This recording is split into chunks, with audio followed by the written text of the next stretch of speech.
अगर किसी भी समाजवादी के ऊपर हमले होते हैं तो उसकी जिम्मेदारी योगी आदित्यनाथ जी की है। ये हमला योगी आदित्यनाथ जी और कर्णी सेना के इशारे पर की गई है। मेरी हत्या की साजिश थी। असलहा लेके आए थे, चाकू से हमले हुए हैं। क्षेत्रीय जनता ने बचाया है बनारस वाले मिश्रा जी को। आपने इस वीडियो में देखा कि बनारस वाले मिश्रा के ऊपर हमला हो जाता है। हमला धारदार हथियार से होता है, चाकू से होता है। 5-6 लोग आते हैं, उनको इकट्ठा पकड़ते हैं, इसके बाद हमला कर दिया जाता है, मारपीट करते हैं बम पर। खैर, बनारस वाले ने मिश्रा ने हिम्मत दिखाई और वहाँ के कुछ लोगों ने मिलजुल कर उस आरोपी को पकड़ लिया है। फिर इसके बाद पुलिस लेकर गई। लेकिन सवाल ये कि आरोपी थे कौन, मारने वाले थे कौन? तो ये तो कर्णी सेना के थे।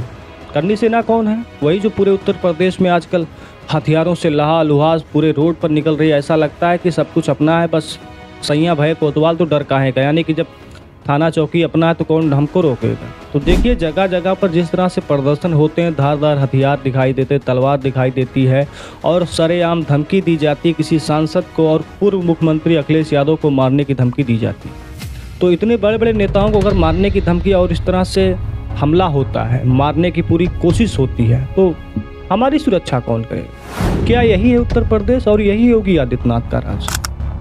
लेकिन राज की सवाल ये है कि इस तरह से प्रदर्शन लोग क्यों कर रहे हैं और कौन करने दे रहा है? जहां पर अंबेडकर भीमराव अंबेडकर की मूर्ति लगानी भी आज 13 तारीख है, कल 14 अप्रैल को मूर्ति लगाने के लिए, मूर्ति का पूजा पाठ करने के लिए लोगों को पुलिस प्रशासन से और दरोगा जी से मिलना पड़ता है कि हमें कब कैसे क्या करना है। कोई भी विवाद हो, शादी विवाह करना हो तब भी आपको, लेकिन यहाँ पर धारदार हथियार इस्तेमाल करने और लहराने की अनुमति किससे मिलती है? क्या इसमें एसडीएम साहब ने आदेश दे दिया या फिर योगी आदित्यनाथ ने आदेश दे दिया कि ले जाओ कुछ भी करो? कौन है इसके पीछे?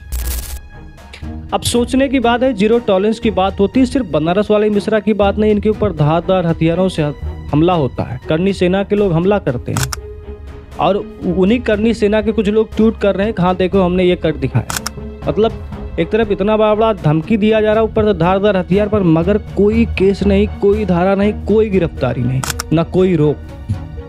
क्यों? क्योंकि अगर समाजवादी पार्टी के कुछ लोग कह रहे हैं कि तो भैया जब खुद की हैं, जब योगी आदित्यनाथ उसी वर्ग से आते हैं, उसी जात के ये लोग हैं, तो इसीलिए योगी आदित्यनाथ कुछ बोल नहीं रहे हैं।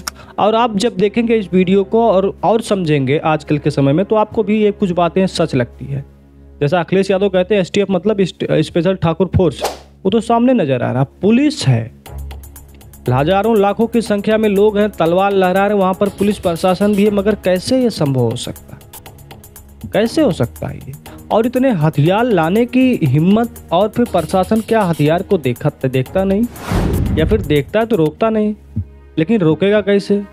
जब रोकने वाले ऊपर बैठे हैं, उन्होंने कह दिया कि नहीं रोकना तो नहीं रोकेंगे, इसका मतलब ऊपर से कोई हाथ है। सवाल उत्तर प्रदेश का नहीं है, सवाल पूरे देश का है।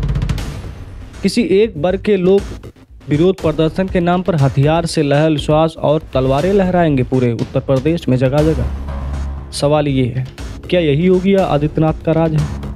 अगर ऐसा राज है भैया, बहुत ही बेकार राज है। सीधी सी बात ये है।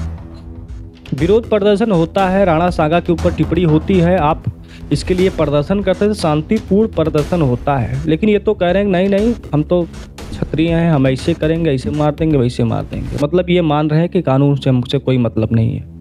कानून क्या करता है? हमसे कोई मतलब नहीं, हम कानून नहीं जाएंगे, हम केस नहीं करेंगे, मुकदमा नहीं लड़ेंगे। मुकदमा कर दो, केस कर दो, पुलिस प्रशासन, वकील, कोर्ट सब कुछ तो है, लेकिन नहीं, तलवार लहराए जाएंगे, तलवार लहरा रहे।